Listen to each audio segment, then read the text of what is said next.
Okay, I think we are good to start. So, hi everyone. So good to see you all.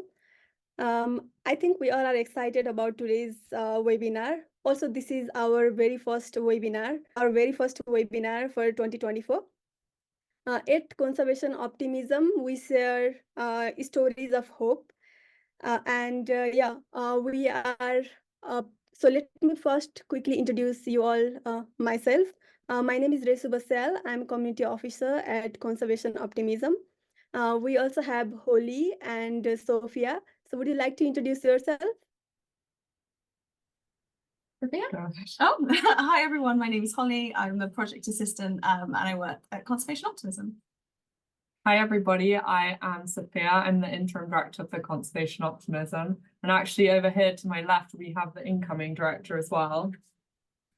Hi everyone, I'm John. I'm the incoming director for Conservation Optimism. Lovely to see you today.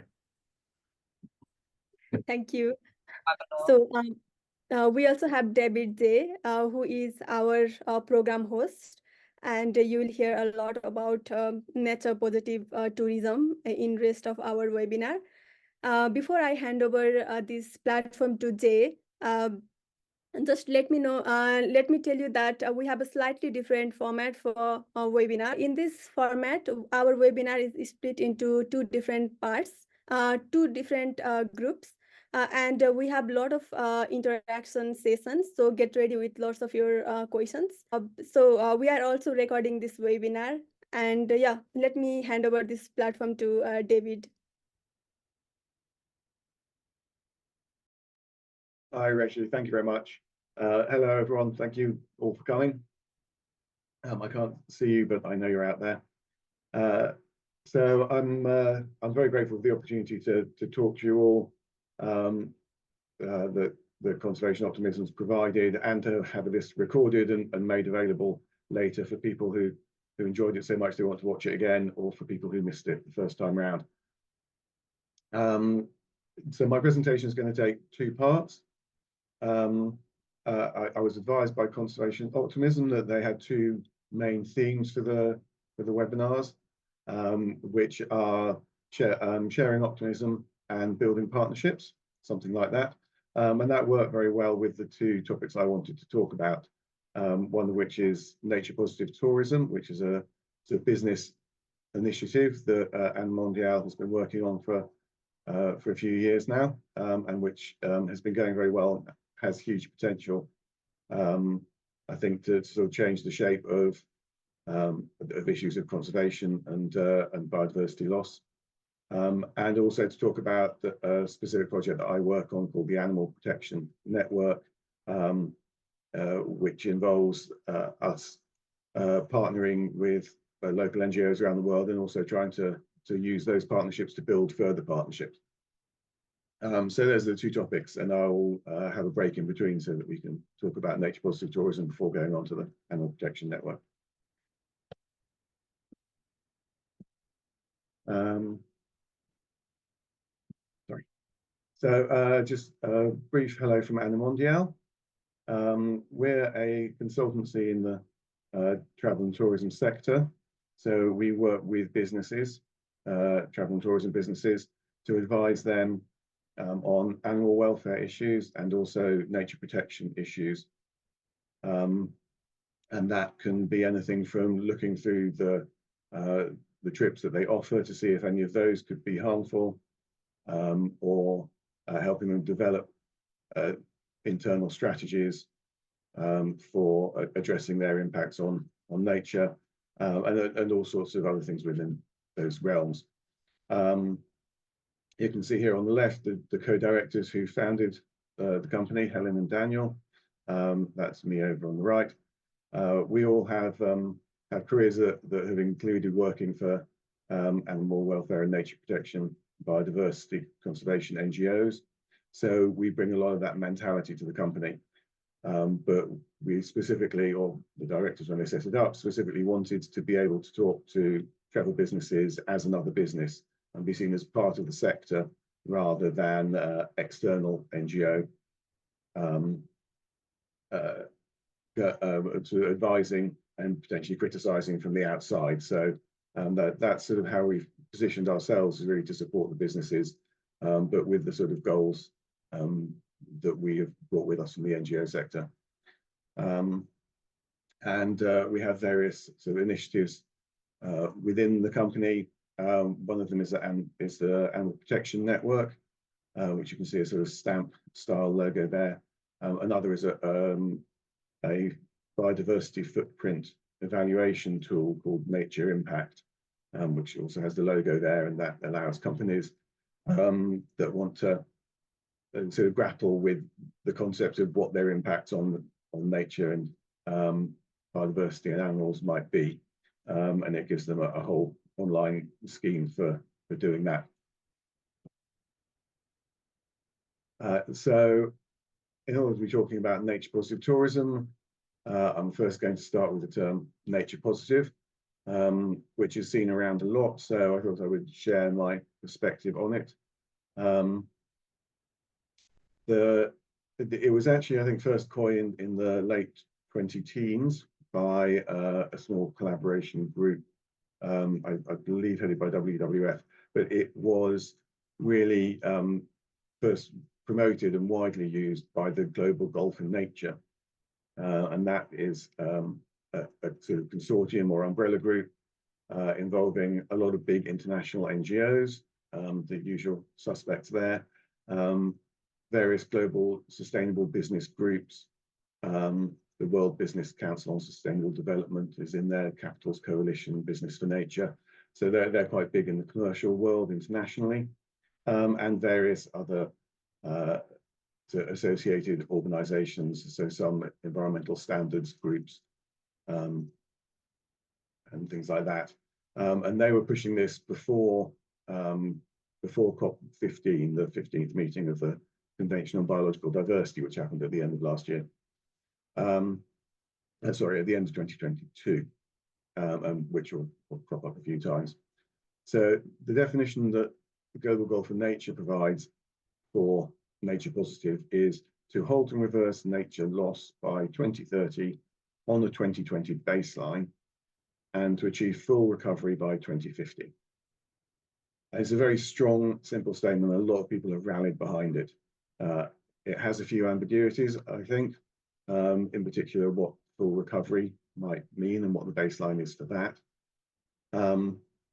But it's definitely put the goal very simply in the way that people who aren't involved in biodiversity conservation can get behind.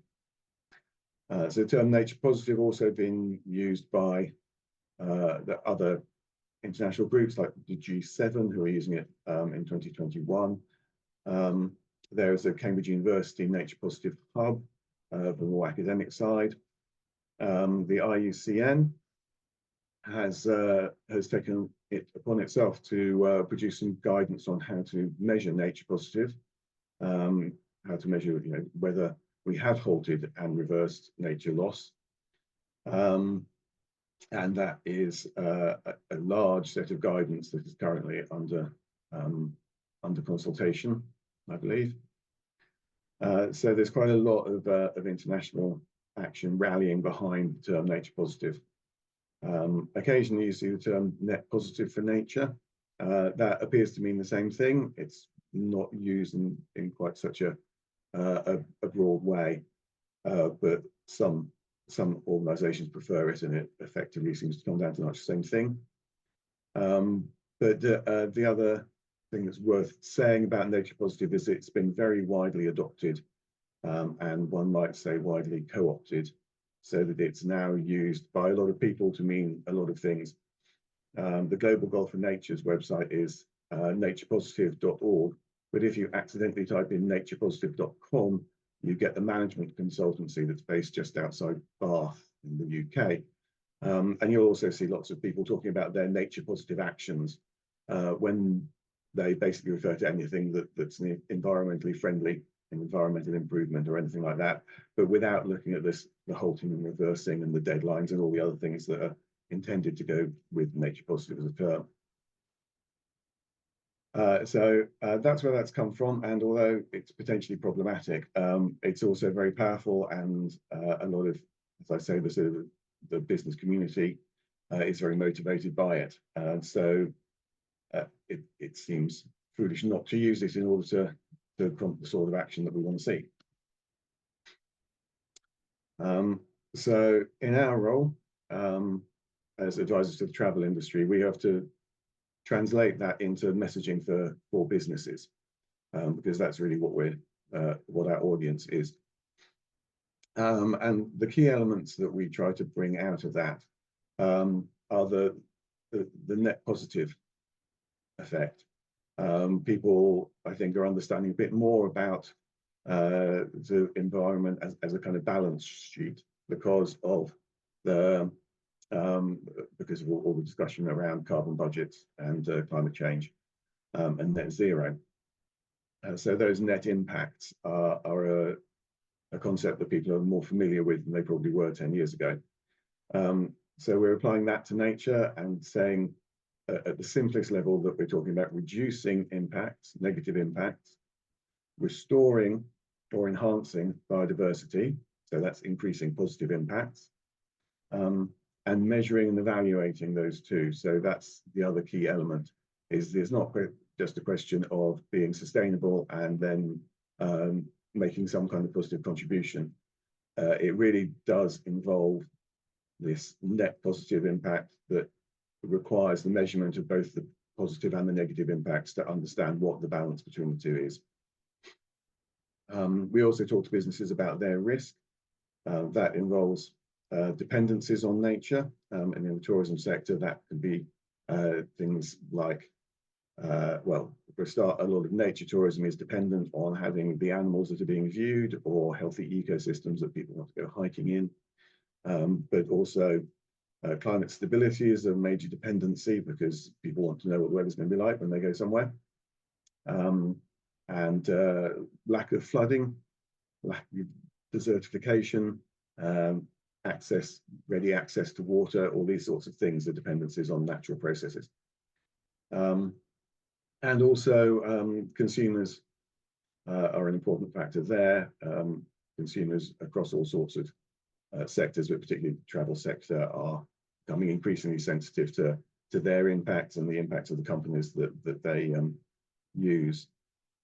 So having positive impact or reduced negative impact on the environment is probably quite significant going forward, simply for having consumer loyalty. There are also quite a lot of obligations. The SDGs come up quite often, the Sustainable Development Goals. And you can see here a graph that we present quite often, informally known as the wedding cake. Actually, I think formally known as the wedding cake. And this was an analysis conducted by the Stockholm Resilience Institute, looking at the dependencies within the Sustainable Development Goals. Which of those goals require other goals to be fulfilled before they themselves can be fulfilled. And what they came up with was this conclusion, that the goals relating to the biosphere, so fresh water, climate action, life on land, life underwater, really can be fulfilled independently of the other goals, but they are requirements for the other goals to be fulfilled. So you can't end hunger if we don't have sustainable life underwater, for instance, because you'll deplete your fish stocks, or if we don't have access to clean water, because obviously that's be required for agriculture. So these are all the dependencies. But essentially, there are 4 biosphere Sustainable Development Goals, and these really underpin a whole set of societal Sustainable Development Goals. And only when those have been fulfilled can the economic goals be fulfilled. So that's an important piece of messaging that goes alongside this when talking to businesses who pay quite a lot of attention to the Sustainable Development Goals. And also environmental reporting is a big issue. The UK has environmental reporting requirements for medium to large businesses already. The EU is bringing in quite strict environmental reporting standards and expectations from this year. The Global Biodiversity Framework that was passed at the COP15 of the Convention on Biological Diversity in December 2022 That includes a commitment from all the signatories, which is most of the countries in the world, to put environmental reporting requirements in place. And there's also other initiatives like the Task Force on Nature-related Funding. I've forgotten exactly what that stands for. Task Force on Nature-related Financial Disclosures. That's it. And the other thing that we can talk about is climate change, because increasingly people are acknowledging that nature, the protection of nature and enhancement of biodiversity is essential for achieving net zero. And there have been various high-level reports acknowledging that there are no real pathways to achieving the Paris targets without seeing some enhancement of biodiversity. So what we've done in order to bring all this to the travel and tourism sector is develop a sector-specific approach to incorporating nature positive within businesses. And we call this the roadmap. It's presented as what's known as an infinity loop here. It's in 4 phases. And these are assess and define, which requires businesses to really understand what their impacts on nature are, what their dependencies are, what their potential positive impacts might be, and to work out where they want to get to in terms of their impacts on biodiversity. Phase 2 we call reduce and restore. That's really a planning phase for identifying how negative impacts will be reduced, how positive impacts will be increased, and to formulate all that within strategy. Stage 3 we have as monitor and report. And this involves the evaluation, the measurements, and also the disclosure of those measurements. And then the 4th we have is collaborate and communicate, and that involves collaboration very widely, so between peers. So for instance, different hotels within a location working together on how they might source their food in a sustainable way. Also working with suppliers and other connected companies within the value chain, so working with the food suppliers in that instance, and particularly working with NGOs and community organisations and government agencies to ensure that business actions are really part of a whole society approach to addressing biodiversity loss. And communication obviously includes disclosing information for a lot of companies, promoting what they're doing, but also acknowledging the things that they need to work on, and encouraging other companies, other businesses, and other parts of society to step up to a nature positive approach as well. So that is our main sort of piece of messaging to the industry on nature positive tourism.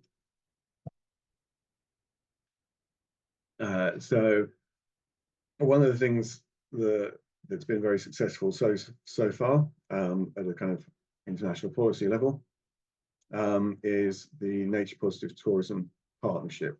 So we've actually been promoting nature positive tourism alongside the World Travel and Tourism Council, which is a large international private sector association of travel and tourism businesses that all the sort of major international players are members of. So they've been promoting the same approach as us for quite a while now. And that was sort of launched primarily in a report called Travelling with Harmony, which was released in 2022. So a year and a half ago. And that includes that infinity loop that we saw before, and lots of other explanation. And it's been presented to the industry by this large international body.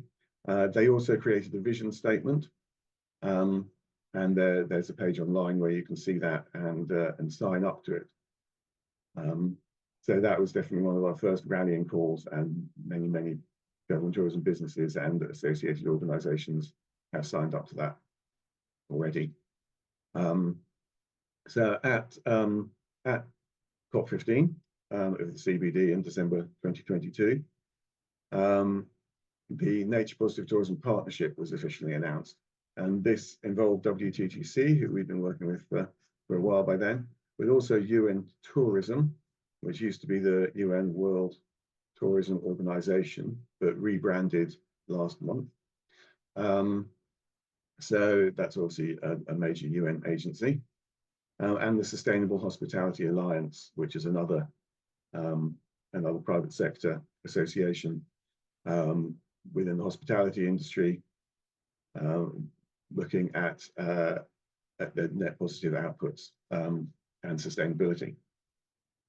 So that we felt was very strong, very good to get the WTTC and Sustainable Hospitality Alliance, who have similar but separate constituencies, to align themselves on something so fundamental, but especially impactful to get a UN agency on there alongside the private sector, so that those two are really putting out the same messaging and saying the same thing to governments and to companies all over the world. And they hadn't, we hadn't really seen any major collaborative actions between those two organisations before, so that was quite a historic moment within the travel and tourism sector. So the actual actions of the partnership, since it formed, we had a fairly extensive consultation in 2023, the results of which have been released, and that involved a lot of experts from the private sector, academia, NGOs, public sector, sharing their thoughts on what are the main challenges for the sector, what are the main forms of support that could be provided to the sector to enable it to progress the nature positive tourism agenda. So we've now got some very strong advice there from practitioners on where the partnership can focus its efforts. From that, we also gathered, or at the same time, in parallel, we gathered a large number of case studies, and these are very wide-ranging, but they all present really positive examples of how businesses have improved their activities, or worked with NGOs, or worked alongside government agencies, or how national tourism bodies have developed plans that promote biodiversity, all sorts of actions like that that can be very impactful. We know they're out there, but we've collected quite a few of them together now to really help lead the way, and those are collected together in a report that will be coming out later this year. Well, currently has a working title of Net Positive Tourism in Action, I believe, and that will showcase a lot of those case studies, and hopefully provide a lot of inspiration and a lot of practical advice, and start a lot of conversations, make a lot of connections for nature positive tourism to start really taking off on the ground. That's my space bar. There we go. So this is the real optimism section. Looking forward beyond what we've achieved so far, because it's fairly early days. It looks like we're in good shape, but where do we really want to get to? What's our dream for all this?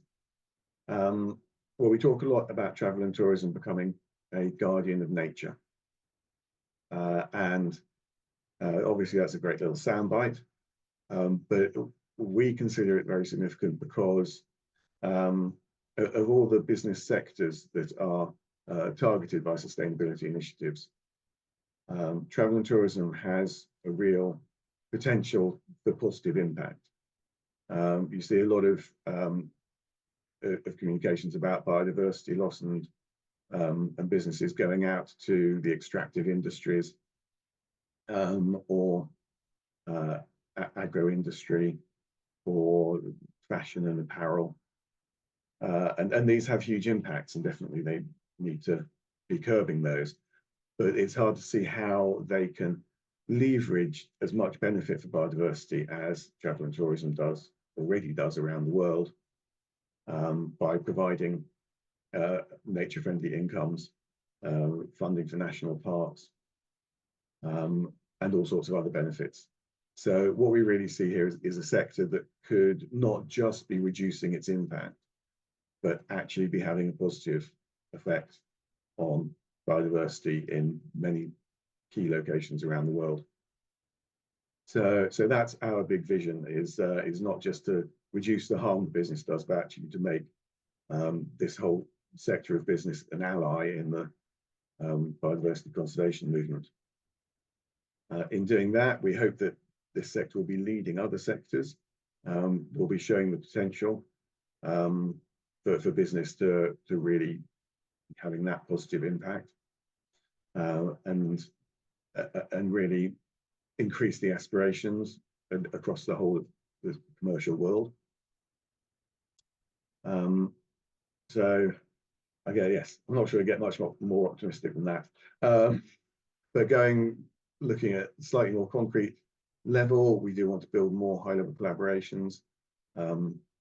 Business for Nature, which is an ongoing international business association, as you might expect, is using nature positive tourism as its approach to the tourism sector. And there are various other conversations which I cannot disclose at this point, but hopefully we will see more people adopting nature positive tourism as an approach, and as their key messaging, getting behind the partnership. Obviously, we also want to see business action and change on the ground, and that's something we're seeing already. The businesses seem to be much more open to this, I think, since the conversations on climate change that have happened over the last 10 years or more, where we've really seen, the message of it would be nice if business started doing this, to business absolutely has to do this. And I think now that has really sort of softened business up for this kind of approach. That when environmentalists say this is a problem you're going to have to deal with, they don't try and sweep it under the carpet. They accept that actually at some point they are going to have to deal with it. So we're seeing good uptake there. Putting it into practice obviously is a little bit trickier, but it is being listened to. And we are seeing lots of positive actions from individual businesses. There have been a few very positive things in the cruise ship sector, or the cruise ship industry of the sector. And for instance, there's a large cruise company that has started collecting eDNA samples on many of their cruises. So surveying the biodiversity in the ocean wherever they're sending their cruise ships, through collecting environmental DNA and then sending that off to be analysed. So increasing our knowledge of ocean biodiversity quite significantly. And all the way through to people, travel agencies in different countries. There's a travel agency in Tanzania, Nomad, who do adventure travel, which is one of the segments within the sector that is particularly quick in following up on nature positive tourism. And they've been working with a locally based NGO on human-elephant conflict around national parks,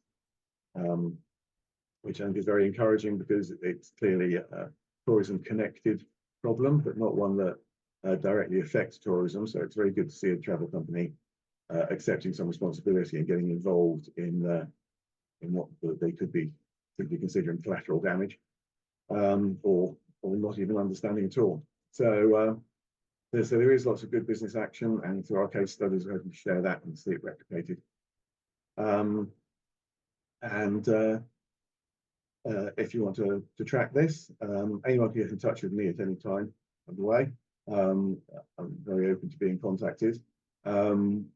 but the main sort of portal for keeping track of the Nature Positive Tourism Partnership is the World Travel and Tourism Council's Nature Positive Tourism Vision.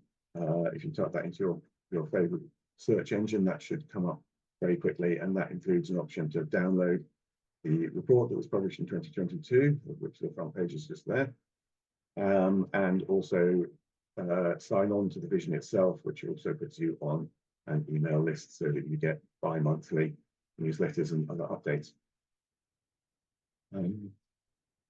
Yeah, that's my rapid rundown of nature positive tourism. And I think I have a little bit of time to take some comments on that. I don't have a clock in front of me. But it'd be great to have any questions or hear any thoughts on that.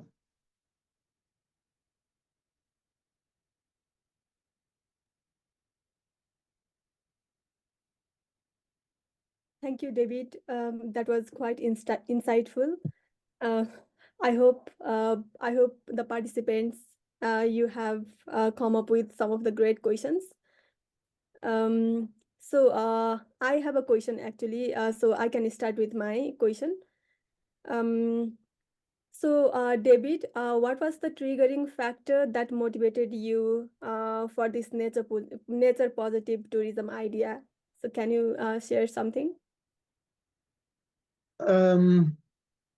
The original, I have to admit, this was something that was developed by the company before I came on board. I've been there for about 2.5 years, and it was already there. But essentially, it was, I think, from working with the travel industry from a position of working on animal welfare and biodiversity conservation issues, and realizing what a lot of potential the industry had to really lead in this area in the whole commercial world, and to have a positive impact. And obviously this you're talking to non-experts, so you need some simple messaging and you need to have clear way forward. So nature positive tourism was our way of doing that, of having a really simple, straightforward approach to the travel industry to say, look, you can really do some good here. Let's talk about how.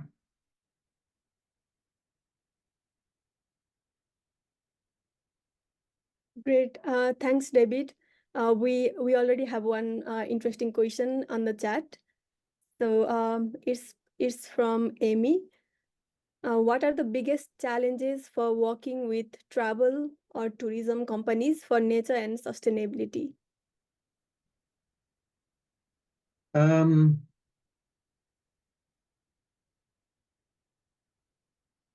Okay.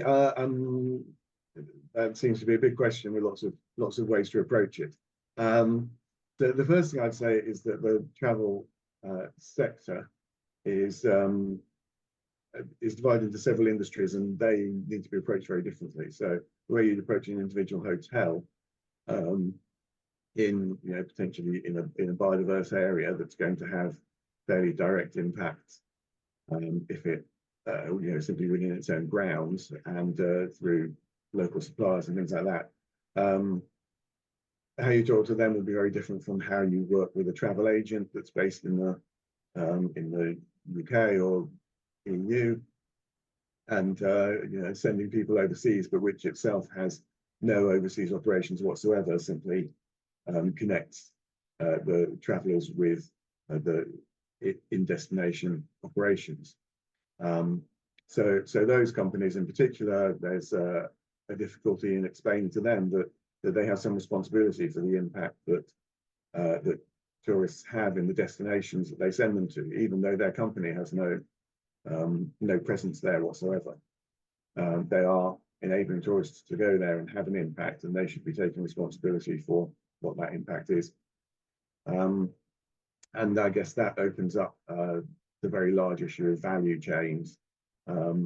A lot of travel companies work in a fairly specific part of the whole process of tourism and travel, and work with many suppliers and many clients. So when you go on holiday, number, you don't simply go with one company that takes you on holiday and provides your food and takes you on excursions and then brings you back home again. You'll be traveling with one company for international travel, another company for traveling destination, another company running the hotel, another company running the excursions, possibly another company providing food. So all those interconnections are very complex. And that's one of the reasons why collaboration is such a key message to get out here, and why the sectoral approach is so important for this sector in particular, that one company really can't make a huge dent because an awful lot of the activities that they're associated with are actually outsourced. So it really has to be a sort of group enterprise by all the companies that are involved. So as a sector, I'd say that's probably the biggest challenge.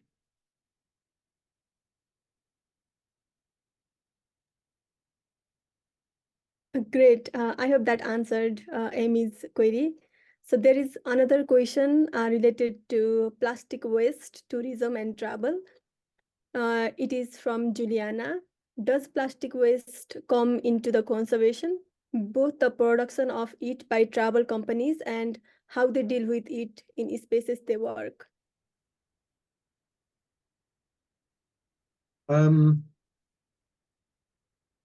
So we do look at that. It does. I may have skimmed over something earlier. Let me just see. Yeah. So I think I sort of skipped over the middle bullet point on this slide.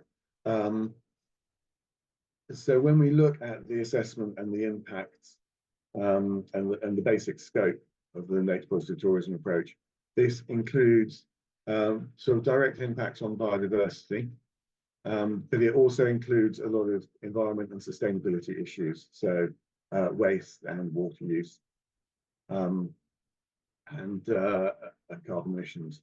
So those all sort of get wrapped up in it. So we do include that, also animal welfare and communities and indigenous people and local communities in particular. One thing that I would say about that is that one of the things that we have found within the industry, not very surprisingly, is that a lot of companies focus on issues like plastic straws that are very high in public consciousness and get a lot of media coverage, which aren't necessarily one of their biggest impacts at all. And this is really where the whole idea of taking a strategic approach and understanding what your impacts are is a critical part of our messaging. It's not just a question of jumping on the bandwagon of what seems to be the current worst culprit and saying we're doing something about that, but ignoring something else that you're doing, like using unsustainable fish stocks for providing food, or various other indirect impacts that you could be having. Those can't be ignored in favour of things like plastic straws. So we do deal with that, but in practice, that's one of the areas where the industry is kind of ahead of the game, and really it needs to be brought up to speed on some of the things that we have more impact.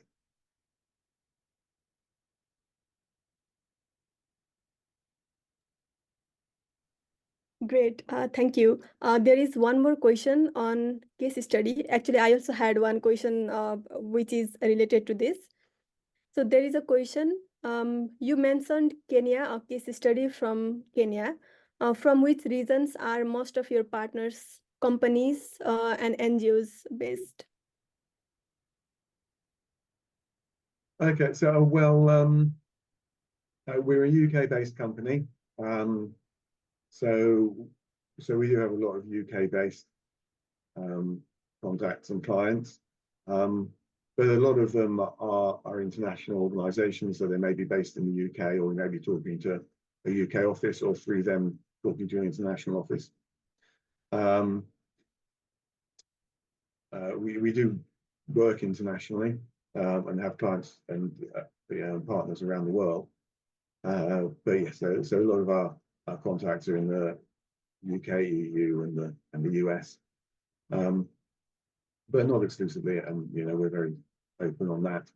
In terms of our NGOs, the next presentation is going to talk about the NGOs that we work directly with through the Animal Protection Network. So I'll leave that until there.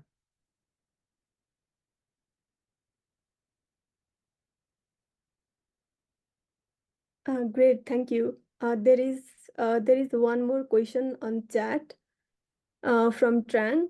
I'm working in a sanctuary with when receptionists talk with visitors about we focus on animal welfare. We try to create an enrichment environment for the animal. So depending on their active visitors can observe them or cannot. But there are some feedback on social network that they said about want to see more animal closer. How to explain for them with that situation?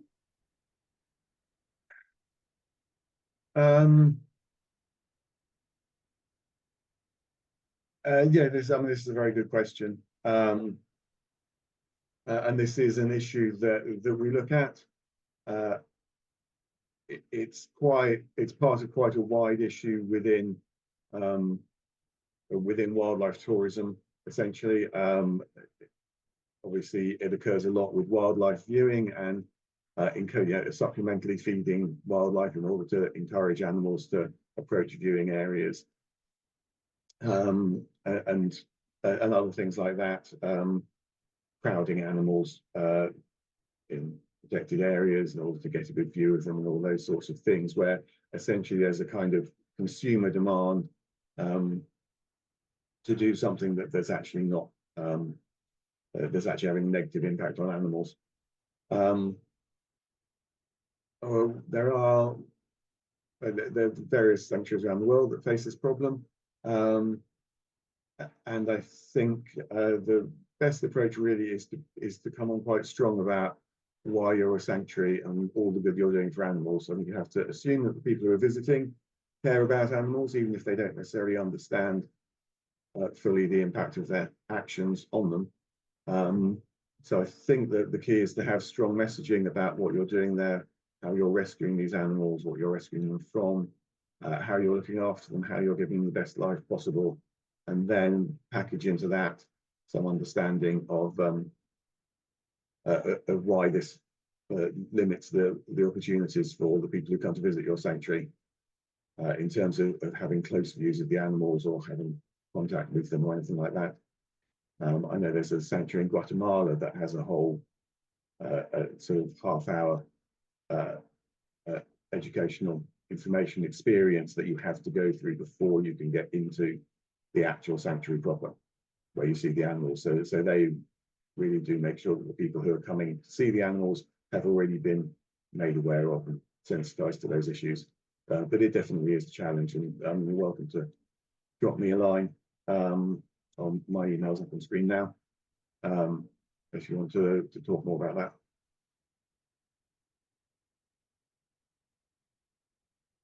Great, thank you, David. So thank you everyone for your wonderful questions. They were really helpful. So maybe we can move on to our next session, and then you all can keep your questions in the chat, and we can answer all of them after the next session. Yes. Thank you, Reshi. I assume that we've got a nominal finish time of 3 p.m. It sounds like the questions might overrun that, but I'll certainly try to at very least finish this bit of the presentation by then. So now I'm going to talk about the Animal Protection Network. This is my official role at ANIMONDIAL. We're a very small organisation, so we do share a lot of work between us, but this is my main role. Is to work with this network, which is something that I've had experience of, similar activities in NGOs in the past. So a little background on sort of mentality behind the Animal Protection Network. And really it's there to promote biodiversity partnerships. That's the term that we use to when we're talking to the private sector, to travel and tourism businesses, about these relationships. So really, we're talking about collaborations between the private sector and NGOs, or CBO, community-based organisations, or in some cases, social enterprises. And it's really about developing close relationship there. And the advantages to that for businesses are essentially many, although often they haven't thought of most of them. Our key entry point, obviously, is that this will help to fulfil an nature positive tourism commitment. So if they developed a strategy saying that they want to reduce their impact on nature around their site or in their destination, and indeed to enhance and restore biodiversity, very few travel businesses have the expertise or capacity to do that. Whereas working with a local NGO typically would give them a way to support that activity, not just by providing money, but potentially by providing all sorts of other support, whether it's access to other businesses and decision makers, whether it's logistic support with transportation, or various other ways in which they could be working in partnership. So we're trying not to restrict ourselves at all to a model of the business gives some money to the NGO and then uses that as publicity. We're trying to foster much more embedded and richer partnerships than that. So one of the other advantages for business is that they will that local organisations can provide advice on identifying what their biodiversity impacts are and what their opportunities for supporting biodiversity conservation might be. So again, a lot of travel companies won't really have thought about this and won't really know where to look, whereas a local environmental NGO might very quickly be able to rattle off a few of their major impacts that could easily be addressed, and a few things that they could do at very low cost that would really help conservation activities in the area. And that's very good for the sort of scoping activities that the business would need to do within the nature positive tourism approach.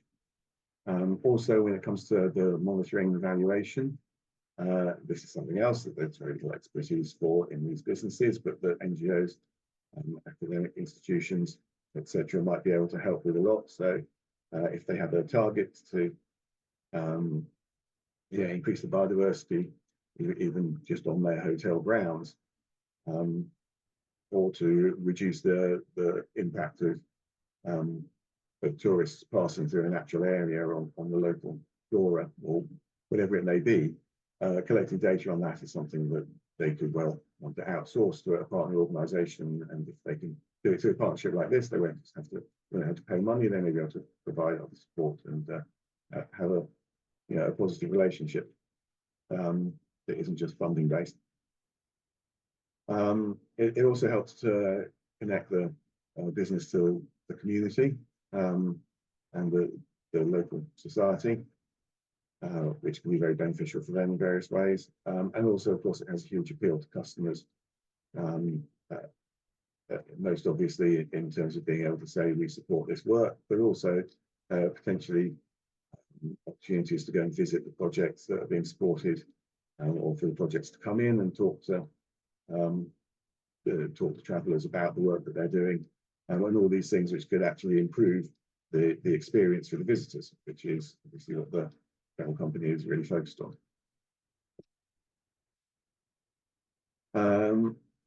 So members of the APN are locally based NGOs around the world.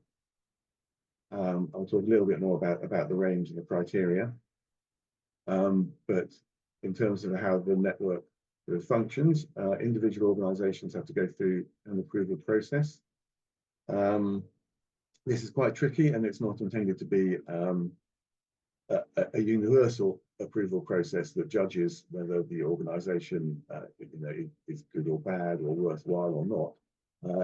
we have various criteria that work with our model of what the network is for. And it's much more about whether that organisation is a fit for our requirements than it is about making any judgments on it on an absolute level. Once organisations are approved, then we have a listing service. We have a page on our website that lists our annual protection network members. And we also have a logo, which has just come up of the elephant there, which approved organisations can use on their websites and their materials to show that they've been through that process with us and have some form of accreditation. We also provide some additional support to our members.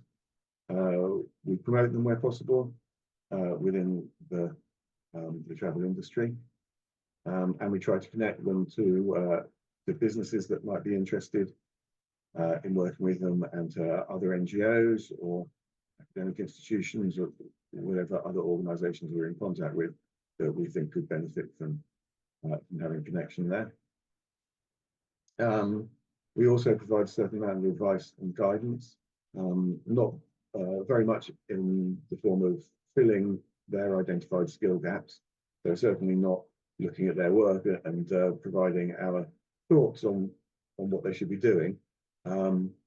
Often this is with small NGOs who need to prepare a pitch deck for approaching a local business sponsor and haven't had any experience of that and want to help develop the best presentation possible. Sometimes it can be some support on filling out fundraising proposals and various other things like that. So we provide a certain amount of support like that. We are a commercial company, so sadly we don't have a lot of supporter and donor income allowing us to provide those services. So there's a limit to what we can do, but beyond that, we also offer paid services, and we do have a couple of members who find our input sufficiently valuable. They're prepared to pay for more of our time in order to support them, obviously at a very reduced rate.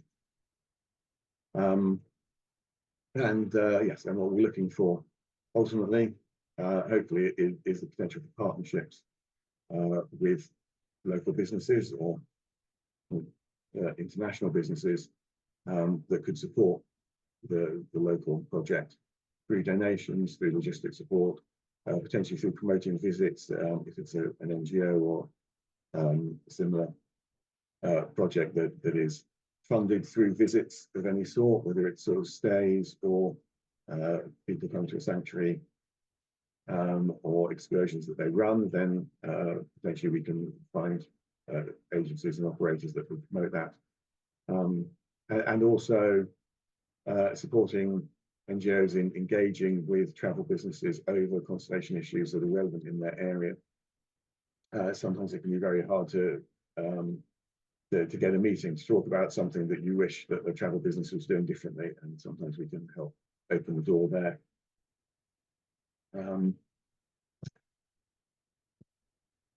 So our members are, which we have over 20 now, they come from all around the world. I don't think we have any in Australia currently, but we have in other continents, They can be locally or internationally registered. So we have quite a wide range from members of the local community who started NGOs to international researchers who've set up local projects. They can be NGOs or private sector. They can be animal welfare, which is also a focus for ANIMONDIAL, as well as biodiversity conservation. They can be species focused or ecosystem focused. We tend to have members that will accept visitors so that they're already connected with the travel and tourism sector, but that's not actually a requirement. We have some members that don't really work with the travel and tourism sector at all. They're still potential beneficiaries of the sector if they're doing valuable work, so they can still be members.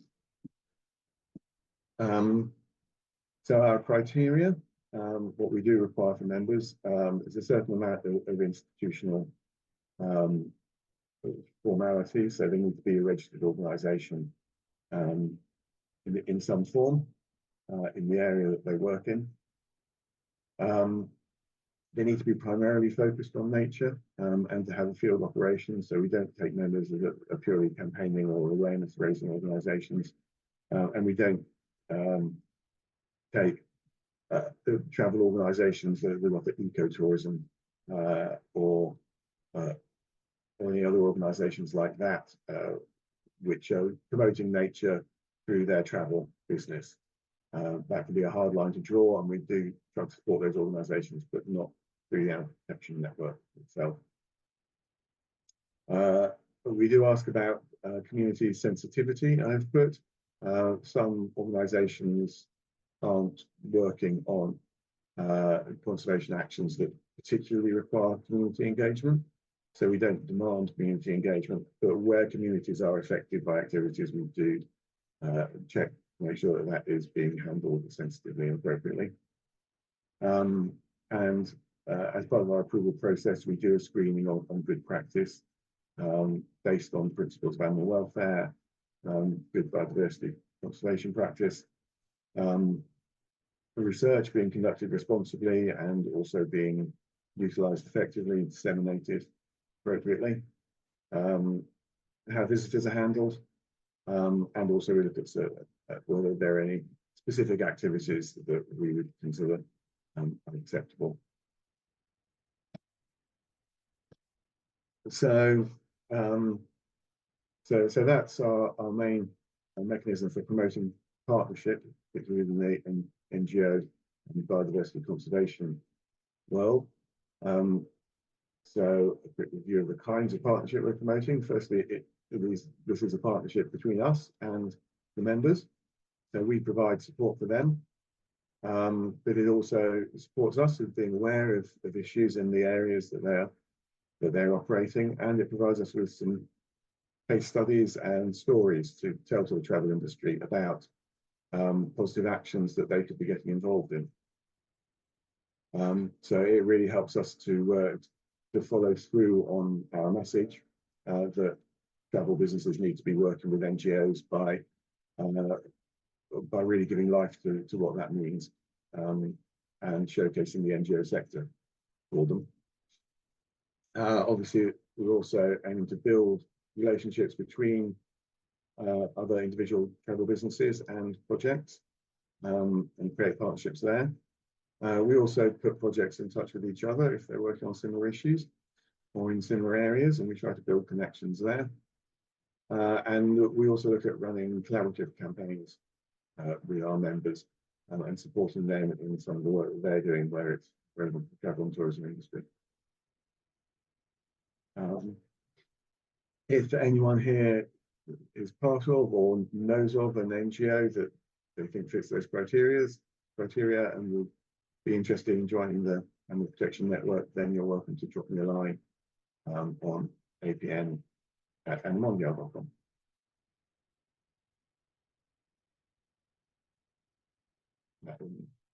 And yes, I'm happy to take any questions on that bit now. Great, thanks, David. So I'm also concerned of the time, but we already have some questions, so we can quickly respond to them. Okay. There is one question from Luis. Luis, would you like to read it loud yourself, or shall I read it?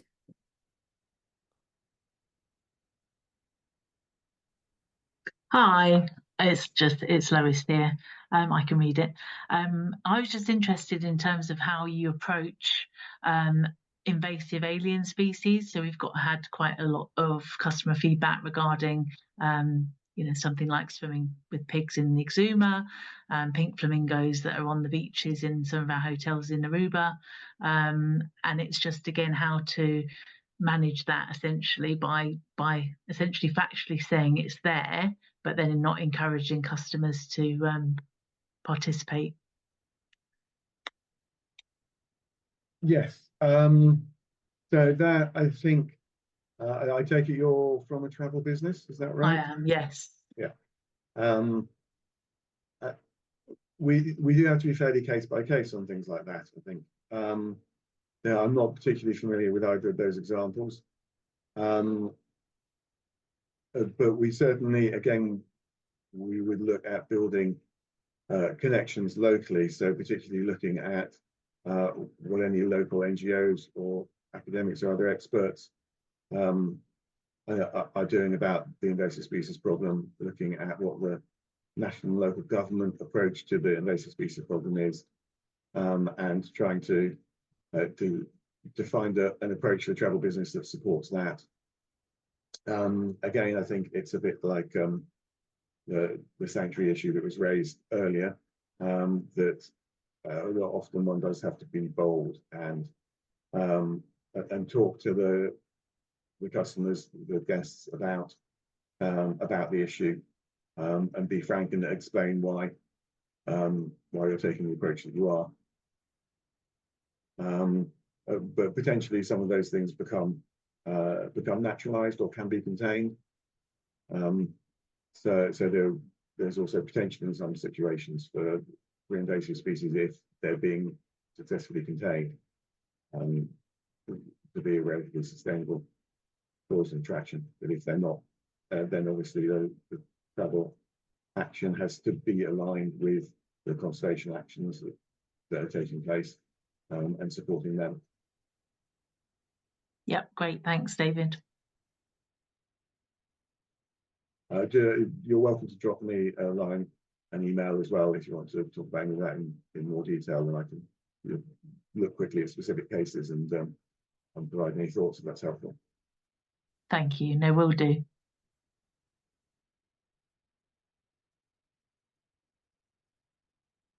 Thank you, Luis, and thank you, David.